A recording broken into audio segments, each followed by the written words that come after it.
بسم اللہ الرحمن الرحیم یرفع اللہ الذین آمنوا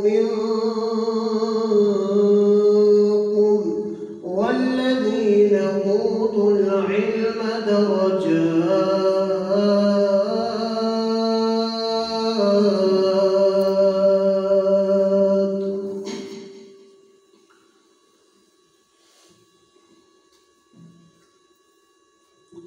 معزز اور مکرم سامعین کرام، موجودہ دور کمپٹیشن اور مقابلے کا دور ہے۔ ہر انسان ہی آگے سے آگے بڑھنے کی لگن میں مگن نظر آتا ہے۔ دنیاوی طور پر مقام، مرتبہ، عہدہ، منصب، رتبہ اور درجہ حاصل کرنے کے لیے انسان بڑی محنت اور کوشش کرتا ہے۔ ہر بندہ اعلیٰ سے اعلیٰ ڈگری، اعلیٰ سے اعلیٰ نوکری، اعلیٰ سے اعلیٰ گاڑی اور اعلیٰ سے اعلیٰ کوٹھی کے حصول میں مگن نظر آتا ہے۔ اور اس ساری کوشش اور کاوش کا مقصد کیا ہے کہ دنیاوی اعتبار سے میرا اسٹیٹس بلند ہو جائے،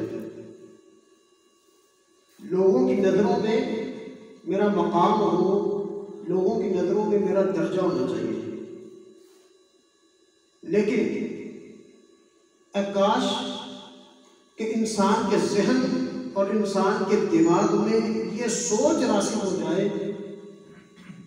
کہ دنیا والوں کو دکھانے کے لیے اور دنیا میں اپنا مقام بنانے کے لیے، دنیا میں اپنا درجہ بڑھانے کے لیے میں اتنی کوشش کرتا ہوں، مجھے اس بارے میں بھی کوشش کرنی چاہیے، مجھے ایسے اعمال بھی کرنے چاہیے کہ میرے خالق، میرے مالک، میرے رازق کہ جس نے مجھے پیدا کیا ہے اس کی نظروں میں میرا رتبہ اور میرا درجہ بلند ہو جائے۔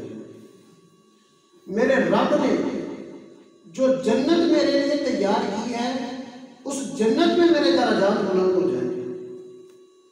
میں رب کعبہ کی قسم اٹھا کے کہتا ہوں، جس دن ہماری سوچ یہ بن گئی، ہماری فکر یہ بن گئی، ہمارا نظریہ یہ بن گیا، ہمارا نصب العین یہ بن گیا کہ رب کی نظر میں میرا رتبہ بلند ہونا چاہیے، رب کی جنت میں میرے درجات بلند ہونے چاہیے، اس دن رب العالمین دنیا آخرت کے تمام رتبے اور تمام درجے ہماری چولی میں ڈال دیں گا۔ رب کے ہاں درجات کیسے بلند ہوتے ہیں؟ آج کے خطبہ جمعہ میں انتہائی اختصار کے ساتھ 7 ایسے اعمال کو بیان کرنا مقصود ہے کہ جن اعمال کو کر کے اللہ رب العالمین کی نظر میں انسان کا درجہ بڑھتا ہے اور جنت میں بھی انسان کے درجات بلند ہوتے ہیں۔ اللہ رب العالمین سے دعا یہ ہے کہ اللہ رب العالمین بات کو سن کے سمجھ کے اس کے مطابق ہمیں عمل کرنے کی توفیق عطا فرمائے۔ نبی مکرم جناب محمد رسول اللہ صلی اللہ علیہ وسلم ایک مرتبہ صحابہ کرام کی مجلس میں تشریف فرما تھے۔ آپ صلی اللہ علیہ وسلم نے صحابہ کرام سے سوال کیا، اے میرے صحابہ، الا ادلکم علی ما یمحو اللہ بہ الخطایا ویرفع بہ الدرجات وفی روایت ویزید بہ فی الحسنات۔ اے میرے صحابہ، کچھ ایسے اعمال نہ بتاؤں، کچھ ایسے کام نہ بتاؤں کہ جن کاموں کے کرنے کی وجہ سے اللہ رب العالمین انسان کے گناہوں کو معاف کر دیتے ہیں، اس کے درجات کو بلند کر دیتے ہیں اور انسان کی نیکیوں میں اضافہ کر دیتے ہیں۔ اللہ اکبر۔ صحابہ کرام کے دلوں میں تڑپ تھی، لگن تھی، شوق تھا کہ آپ صلی اللہ علیہ وسلم کوئی بات ہمیں بتائیں، کوئی عمل بتائیں۔ اس لیے نبی صلی اللہ علیہ وسلم اکثر اوقات صحابہ کرام سے سوال کر دیا کرتے تھے کہ فلاں ایک عمل کے بارے میں نہ بتلاؤں، فلاں نیکی کے بارے میں نہ بتلاؤں، اور صحابہ کرام بیک زبان ہو کے کہا کرتے تھے بلا یا رسول اللہ، اللہ کے پیغمبر ضرور بتائیں، ہمیں آپ نیکی کے اعمال بتاتے جائیں، آپ حکم دیتے جائیں اور ہم آپ کے حکم پہ لبیک کہتے ہوئے نیکیاں کرتے جائیں۔ صحابہ کرام نے کہا کہ پیغمبر ضرور بتائیں کہ کون سا عمل ہے، گناہ معاف ہوتے ہیں، درجات بلند ہوتے ہیں، اللہ تعالیٰ نیکی میں اضافہ فرماتے ہیں۔ ذرا میں اور آپ سوچیں کہ ہمیں کوئی کہے کہ آپ کو دین کی بات نہ بتاؤں تو ہم کیا کہتے ہیں؟ بس کر یار، پہلے مولوی نے بڑے کام کھاتے ہیں، بڑے مسئلے سنے ہوئے ہیں، پہلے ہونا چاہیے عمل کر لیے۔ آپ کو کہنا دنیا کی کوئی بات ہے تو وہ بتاؤ۔ آج کل کاروبار کا کیڑے کا سیزن ہے، آج کل کیڑا کاروبار کو کرنا چاہیے تھا، میں کیڑا کام کرا کہ میرے اکاؤنٹ میں پیسے آنے چاہیے۔ دنیا کی طرف بڑی توجہ ہے ہماری۔ اگر کوئی کہنا دین کی بات تو کہتے ہیں رہنے دیا، پہلے جنہیں سنیاں نے انہوں نے کہڑا عمل کیتا ہے۔ تو صحابہ کرام کے دل میں چاہت تھی، فرمایا اللہ کے پیغمبر ضرور بتائیں۔ آپ صلی اللہ علیہ وسلم نے فرمایا پھر پہلا عمل نوٹ کرو، اگر درجات کی بلندی چاہتے ہو، رب العالمین کے ہاں رتبہ اور منصب چاہتے ہو، فرمایا اسباغ الوضوء علی المکاری، جو بندہ مشقت میں مکمل وضو کرتا ہے، کامل وضو کرتا ہے، اللہ رب العالمین اس بندے کے درجات کو بلند کرتے ہیں۔ رب کی نگاہ میں بھی درجہ بلند ہوتا ہے اور جنت میں بھی اس کے درجات بلند ہوتے ہیں۔ جو بندہ مشقت کے باوجود پورا وضو کرتا ہے، درجات بھی بلند ہوتے ہیں، گناہ بھی معاف ہوتے ہیں۔ اور گناہ کس طرح معاف ہوتے ہیں؟ کس طرح انسان کو گناہوں سے صاف کر دیا جاتا ہے؟ نبی مکرم صلی اللہ علیہ وسلم نے فرمایا من توضأ فأحسن الوضوء خرجت خطاياه من جسده حتى تخرج من تحت أظفاره۔ فرمایا جو بندہ وضو کرتا ہے اور مکمل وضو کرتا ہے شوق کے ساتھ، اطمینان کے ساتھ، ہمیں تو ہر کام بھی جلدی ہے نا، وضو بھی جلدی جلدی کیا اور نماز بھی جلدی جلدی پڑھی اور بھاگ کے جلدی جلدی۔ فرمایا من توضأ فأحسن الوضوء، جو انسان وضو کرتا ہے اور شوق سے کرتا ہے، اس کے ذہن میں یہ سوچ ہوتی ہے کہ وضو کرنے سے میری جسمانی صفائی بھی ہو رہی ہے، روحانی صفائی بھی ہو رہی ہے۔ یہ پروسیجر اللہ تعالیٰ نے ایسا بنایا ہے کہ جہاں پہ میرا جسم صاف ہو رہا ہے، میری روح کی غلاظتیں، میری روح کی گندگیاں، میری روح کی علائشیں اور جو گناہ میں نے کیے ہیں اپنے ہاتھوں سے، اپنی زبان سے، اپنے کانوں سے، یہ گناہ میرے صاف ہو رہے ہیں۔ جب یہ سوچ انسان کے ذہن میں ہوگی تو پھر انسان خشوع کے ساتھ، مکمل اطمینان کے ساتھ وضو کرے گا۔ اور جب انسان اطمینان کے ساتھ وضو کرے گا، فرمایا خرجت خطاياه حتى تخرج من تحت أظفاره، اللہ رب العالمین اس کے تمام گناہوں کو اس کے جسم سے دور فرما دیتے ہیں، حتیٰ کہ اگر اس کے ناخنوں کے نیچے بھی کوئی گناہ ہو تو اس کو بھی اللہ رب العالمین اس سے دور فرما دیتے ہیں۔ مکمل طور پہ انسان کو صفائی کی اثر ہوتی ہے، طہارت کا اثر ہوتی ہے، جسمانی بھی روحانی بھی، اور اللہ رب العالمین کی دربار میں انسان کے درجات بھی بلند ہوتے ہیں۔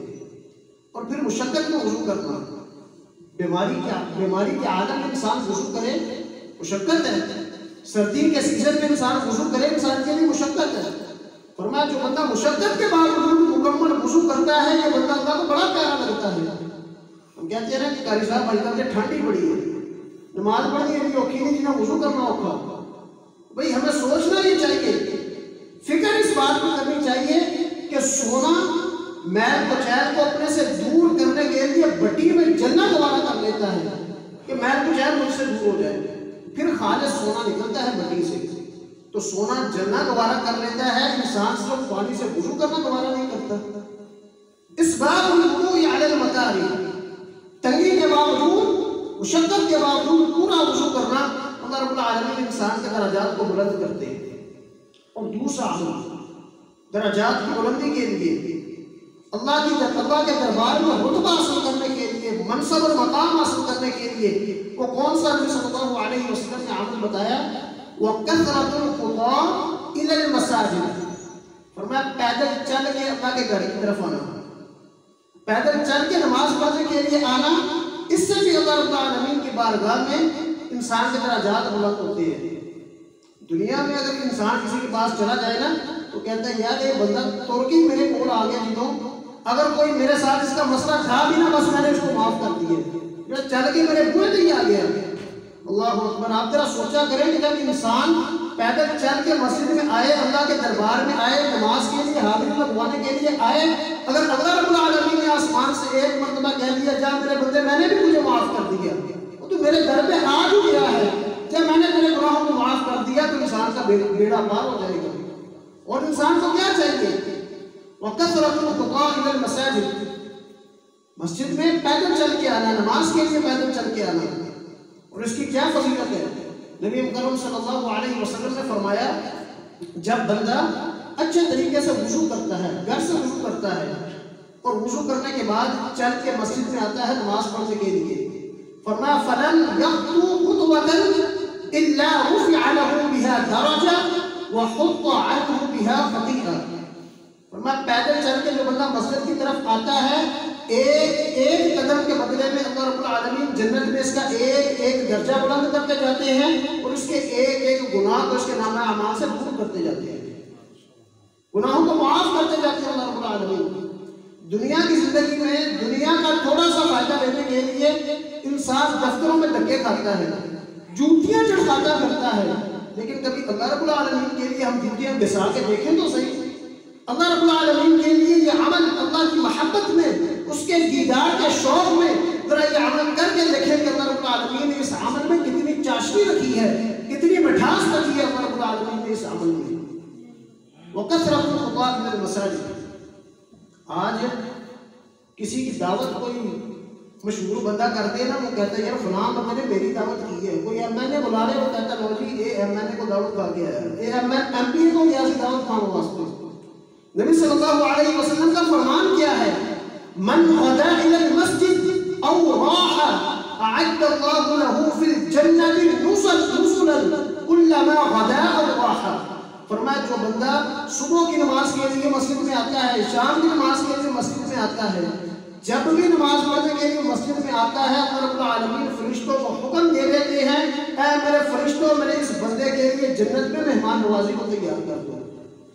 جب بھی مسجد میں آتا ہے فرشتوں کو حکم دے دیا جاتا ہے میرے فرشتوں اس بندے کے لیے مہمان نوازی تیار کرو جنت میں، اس کی مہمان نوازی میں کروں گا، اس دن کروں گا کہ جس دن اس کو مہمان نوازی کی بڑی ضرورت ہوگی۔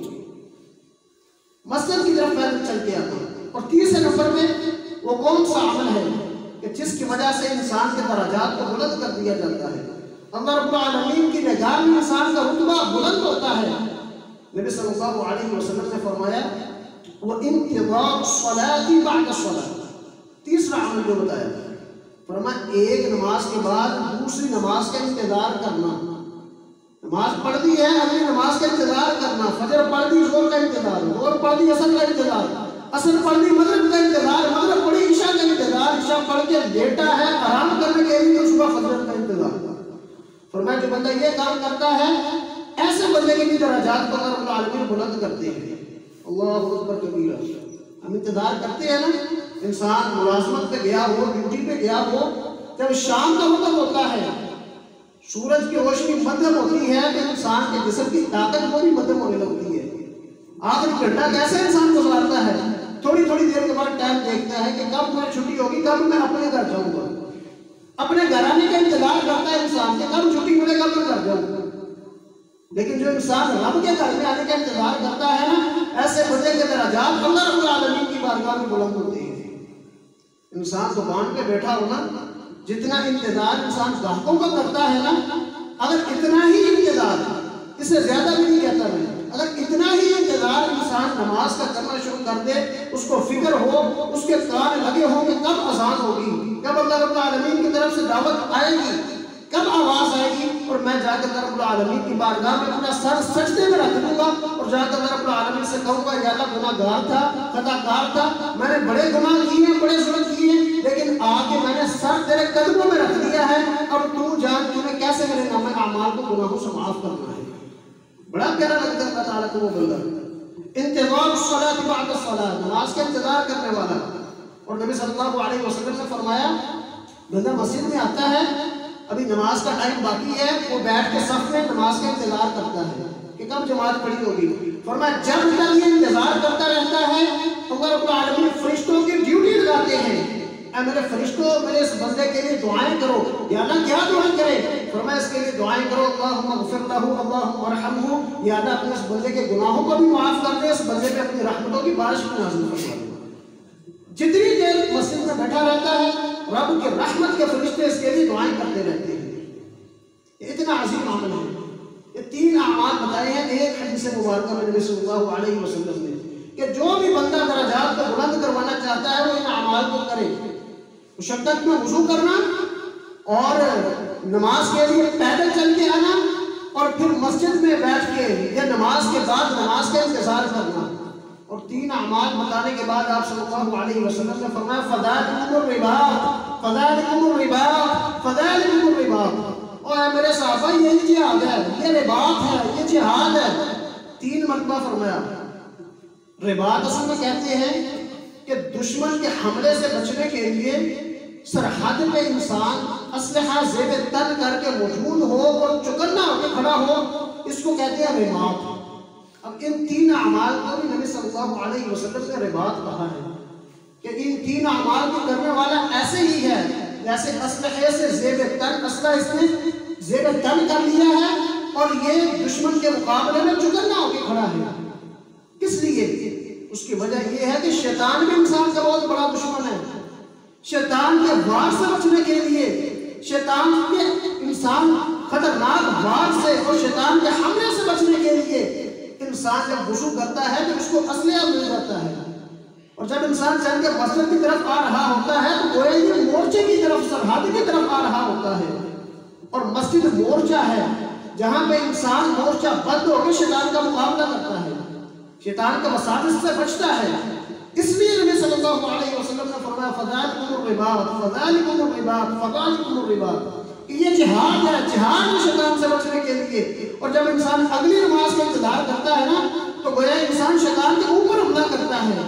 اور خبردار میرے اوپر کوئی حملہ کرنے کی کوشش نہ کریں, میرے اوپر کوئی وار چلانے کی کوشش نہ کرنا. میں تو پہلے ہی اس انتظار میں ہوں کہ کب رب العالمین کی طرف سے آواز آئے گی اور میں نے جا کے رب العالمین کے دربار میں حاضری دینی ہے. اور اس کے بعد جو باتیں نبی صلی اللہ علیہ وسلم نے کی, فرمایا یہ 3 عمل کرنے والا وَمَنْ فَعَلَ ذَلِكَ عَاشَ بِخَيْرٍ وَمَاتَ بِخَيْرٍ وَكَانَ مِنْ خَطِيئَتِهِ كَيَوْمِ وَلَدَتْهُ أُمُّهُ. فرمایا جو بندہ ان 3 اعمال کو اپنی زندگی میں لاگو کر لیتا ہے, ان 3 اعمال پر دوام اور استقامت اختیار کر لیتا ہے, فرمایا 3 فائدے اور ملتے ہیں اس کو. پہلے فائدے سارے اپنی جگہ پہ, فرمایا 3 مزید فائدے اس بندے کو اللہ تعالیٰ عطا کرتے ہیں. کیا فائدے عطا کرتے ہیں؟ عاش بخیر, جب تک زندہ رہتا ہے رب العالمین سکون کی زندگی عطا فرماتے ہیں. ومات بخیر, جب اس کی موت کا وقت قریب آتا ہے تو اللہ رب العالمین اس کو خاتمہ بالایمان عطا فرما دیتے ہیں. ایمان میں اس کا خاتمہ ہوتا ہے, اس کی زندگی بھی خیر والی ہوتی ہے, موت بھی خیر والی ہوتی ہے. اور تیسرا فائدہ جو نبی صلی اللہ علیہ وسلم نے بتایا, فرمایا وَكَانَ مِنْ خَطِيئَتِهِ كَيَوْمِ وَلَدَتْهُ أُمُّهُ. اللہ رب العالمین گناہوں سے اس طرح پاک صاف کر دیتے ہیں گویا کہ اپنی ماں کے بطن سے اس نے آج ہی جنم لیا ہے. جو بندہ پیدا ہوتا ہے, بچہ پیدا ہوتا ہے, اس کے نامہ اعمال میں ایک بھی گناہ باقی نہیں ہوتا. اسی طرح اللہ رب العالمین اس بندے کے نامہ اعمال سے گناہوں کو اس طرح دور فرماتے ہیں کہ اس کے نامہ اعمال میں ایک گناہ بھی باقی نہیں رہتا.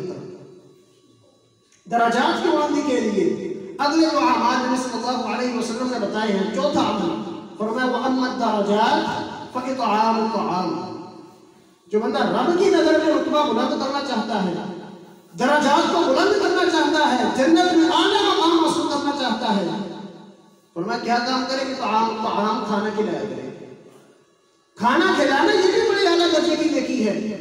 انسان غرباء کے لیے کھانے کا انتظام کر دے, مساکین کے لیے کھانے کا انتظام کر دے, رشتہ داروں کے لیے کھانے کا انتظام کر دے, محلے داروں کو کھانا کھلا دے.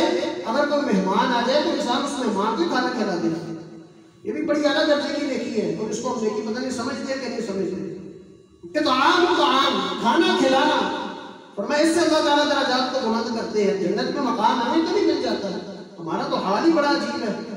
وہ مہمان آ کے پوچھ بھی لے تو کیا آ بھی جائے ہمارے پاس تو اس کا پوچھنے کا انداز کیا ہوتا ہے, تو آپ کھانا تو نہیں کھائیں گے. نہیں کھائیں گے مطلب جب کہیں گے تو کیا کھائیں گے؟ آپ نہیں کھائیں گے نا, ٹھیک ہے نہیں کھائیں گے. پوچھ بھی رہے ہیں, ہم آپ کو بتا رہے ہیں آپ کھانا تو نہیں نہ کھائیں گے. یہ ہمارا انداز ہے. وہ بڑا مشہور واقعہ ہے, آپ نے سنا ہوا اکثر کہ وہ ایک عورت جا رہی تھی بھی فاحشہ, تو اس نے ایک کتے کو دیکھا پیاسا تھا، اس نے پانی پلایا تو اللہ تعالیٰ نے اس کو جنت عطا فرما دی. مشہور واقعہ ہے. اب ذرا غور کریں اس واقعے پہ کہ اس عورت نے کتے کو پانی پلایا ہے، اللہ تعالیٰ نے جنت عطا فرما دی ہے. جو بندہ اپنے مسلمان بھائی کو کھانا کھلائے گا، مسلمان بھائی کو پانی پلا دے گا، اس کا بھی ثواب کتنا ہوگا. یا کچھ بھی نہیں انسان کر سکتا، تو بندہ آگے انسان کے پاس کشادہ چہرے کے ساتھ انسان اس سے ملے، وہ ٹھنڈا پانی بھی نہیں پلا سکتا انسان. کیوں ہم مہمان کو لے کے اپنے ماتھے پہ چوری ڈال دیتے ہیں؟ طعام کھانا کھلانا. اور ایک اور واقعہ میرے ذہن میں آیا، معروف ہے کہ صحابہ سے پوچھا اللہ کے پیغمبر نے کہ کون میرے مہمان کی مہمان نوازی کرے گا؟ صحابہ نے ایک صحابی نے کہا اللہ کے پیغمبر میں آپ کے مہمان کو گھر لے جاتا ہوں. تو گھر جا کے پوچھا نہیں بتایا کیا ہے کھانے کے لیے؟ خاتون نے کیا کہا کہ بس بچوں کے لیے تھا تو کھانا تھوڑا بہت، اور تو کوئی چیز موجود نہیں ہے. چراغ کو گل کیا، مہمان کو کھانا کھلا دیا. معروف واقعہ ہے یہ. ذرا اس واقعے میں بھی غور کریں ہم کہ آج کے دور میں اگر کوئی بندہ اس طرح مہمان گھر لے جائے، پہلے نمبر پہ تو لے جا کے دکھائے، اور دوسرے نمبر پہ آگے سے جا کے پوچھے گا بھی ہے کچھ کھانے کے لیے گھر میں، تو وہ کہے گا میں نے آگے دیتا سی میں دیا کو کھی مرا نہیں ہے جڑے آپ جمے نہیں نہ میرے کو پوری نہیں ہوئی تو اور مہمان چک لے آئے. کیا انداز ہوگا ہماری خواتین کا؟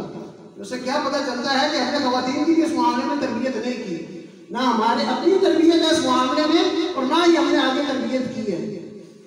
وَأَمَّا الدَّرَجَاتُ وَإِطْعَامُ الطَّعَامِ، جو انسان درجات کی بلندی چاہتا ہے وہ لوگوں کو کھانا کھلایا کرے. اور اگلا کام جو درجات کی بلندی کے لیے نبی صلی اللہ علیہ وسلم نے بتایا وہ افشاء السلام، میں سلام کو عام کرو، السلام علیکم کہا کرو. درجات بلند ہوتے ہیں اس سے بھی. السلام علیکم کا تحفہ اپنے مسلمان بھائی کو دیا کرو، اس سے درجات بلند ہوتے ہیں. انسان کے اندر پیار، محبت، اخوت کے جذبات بھی پروان چڑھتے ہیں، اور اللہ رب العالمین انسان کو جنت کا داخلہ نصیب فرماتے ہیں. اور چھٹے نمبر پہ جو عمل نبی صلی اللہ علیہ وسلم نے بتایا ہے رب کی نظر میں اپنا درجہ بلند کرنے کے لیے، اپنا رتبہ بلند کرنے کے لیے، وہ کیا بتایا؟ فرمایا وَالصَّلَاةُ بِاللَّيْلِ وَالنَّاسُ نِيَامٌ، کہ رات میں اس وقت نماز پڑھنا جب لوگ سوئے ہوتے ہیں، لوگ نیند کے مزے لے رہے ہیں، اور جو انسان اس وقت اللہ رب العالمین کے دربار میں حاضری دیتا ہے، فرمایا ایسے بندے کے درجات اللہ کی نظر میں بہت بلند ہو جاتے ہیں. یہ اللہ رب العالمین کا خاص و خاص بندہ بن جاتا ہے. اس کا بڑا مقام ہے اللہ کی نظر میں، اس کی بڑی عزت ہے اللہ رب العالمین کی نظر میں. نبی صلی اللہ علیہ وسلم کا فرمان یاد آیا، ان فی الجنۃ غرفا یرا ظاہرها من باطنها وباطنها من ظاہرها. فرمایا جنت میں اللہ تعالیٰ نے کچھ ایسے محلات بنائے ہیں جن کا اندرونی منظر باہر سے نظر آتا ہے اور بیرونی منظر اندر سے نظر آتا ہے. اللہ کے پیغمبر اتنے محلات بہترین کس بندے کے لیے بنائے اللہ تعالیٰ نے، کس بندے کے لیے تیار کیے ہیں؟ فرمایا میرے صحابہ سنو اور آپ بھی سنیں توجہ سے، کس بندے کے لیے تیار کیے ہیں؟ فرمایا لمن اطعم الطعام وألان الكلام وتابع الصيام والصلاة بالليل والناس نيام. فرمایا اس بندے کے لیے یہ محلات ہیں جو لوگوں کو کھانا کھلانے والا ہے، جو اپنی زبان سے نرم نرم باتیں کرنے والا ہے، زبان کا کوڑا نہیں ہے، کڑوی زبان والا نہیں ہے، نرم زبان والا، اس کے لیے تیار کیے ہیں. وتابع الصيام، جو بندہ روزے رکھتا ہے، فرضی روزوں کے ساتھ ساتھ نفلی روزے بھی رکھنے والا ہے. اور چوتھے نمبر پہ فرمایا جب لوگ سو رہے ہوں، نیند کے مزے لے رہے ہوں، یہ اپنی نیند کو قربان کر کے اللہ رب العالمین کے دربار میں آگے اپنے ہاتھ باندھ کے رب العالمین کے دربار میں کھڑا ہو جاتا ہے. ایسے بندے کے لیے اللہ تعالیٰ نے جنت کے محلات کو تیار کیے ہیں. ساتواں عمل، درجات کیسے بلند ہوتے ہیں؟ نبی صلی اللہ علیہ وسلم نے فرمایا من قال اذا اصبح لا الہ الا اللہ وحدہ لا شریک لہ لہ الملک ولہ الحمد وهو على كل شيء قدیر. فرمایا جو بندہ صبح کے وقت ایک مرتبہ یہ ذکر پڑھتا ہے، ایک مرتبہ لا الہ الا اللہ وحدہ لا شریک لہ لہ الملک ولہ الحمد وهو على كل شيء قدیر. فرمایا اس ذکر کے پڑھنے کی وجہ سے اللہ رب العالمین اس بندے کے نام اعمال میں 10 نیکیاں درج فرماتے ہیں، اس کے جنت میں 10 درجات اللہ رب العالمین بلند فرما دیتے ہیں، اور 10 گناہوں کو معاف کر دیا جاتا ہے. اور اللہ رب العالمین اسماعیل علیہ السلام کی نسل سے ایک غلام آزاد کرنے کے برابر اس کو ثواب عطا فرماتے ہیں. اسماعیل علیہ السلام کی نسل میں سے غلام آزاد کرنا یہ بہت بڑا صدقہ ہے، بہت بڑی نیکی ہے. اگر کسی کے پاس مال دولت نہیں ہے اور رب کے راستے میں صدقہ نہیں کر سکتا تو یہ صدقہ کرے، اس ذکر کو پڑھے. یہ سارے کے سارے اعمال ان کو کرنے سے رب العالمین کے ہاں انسان کا درجہ بڑھتا ہے. دنیا کی زندگی میں جو بندہ ملازمت کرنے والا ہے وہ اپنا ایک سکیل بڑھانے کے لیے، ایک گریڈ بڑھانے کے لیے، اپنا رینک بڑھانے کے لیے کتنی محنت کرتا ہے. جتنی محنت اس کو کرنا پڑے محنت کرتا ہے. محنت سے کام نہ چلے تو پروموشن حاصل کرنے کے لیے وہ رشوت بھی دیتا ہے. ایک طالب علم سارا سال محنت کرتا ہے صرف ایک گریڈ آگے جانے کے لیے، ایک درجہ آگے جانے کے لیے، دن رات میں کر دیتا ہے کہ میرے اچھے گریڈ آنے چاہیے. اتنے افسوس کی بات ہے کہ ہم اس بات کی طرف توجہ ہی نہ کریں کہ رب العالمین کی نظر میں ہمارا گریڈ کیسے بلند ہوگا، ہمارا اسکیل اور ہمارا رینک رب العالمین کی بارگاہ میں کیسے بلند ہوگا. اور یہ بات بھی یاد رکھیں، اس بندے کا درجہ، اس بندے کا اسکیل، اس بندے کا گریڈ رب العالمین کی نظر میں بلند ہو جائے پھر اللہ رب العالمین اس کو دولت بھی عطا کرتے ہیں، شہرت بھی عطا کرتے ہیں، عزت بھی عطا کرتے ہیں. دنیا اس کے پیچھے ہوتی ہے اور رب العالمین اس کی قدموں میں ڈھیر کر دیتے ہیں. دعا اللہ تعالیٰ سے یہ ہے کہ اللہ تعالیٰ عمل کرنے کی ہمیں توفیق عطا فرما دے. سبحانک اللہم و بحمدک اشہد ان لا الہ الا انت استغفرک.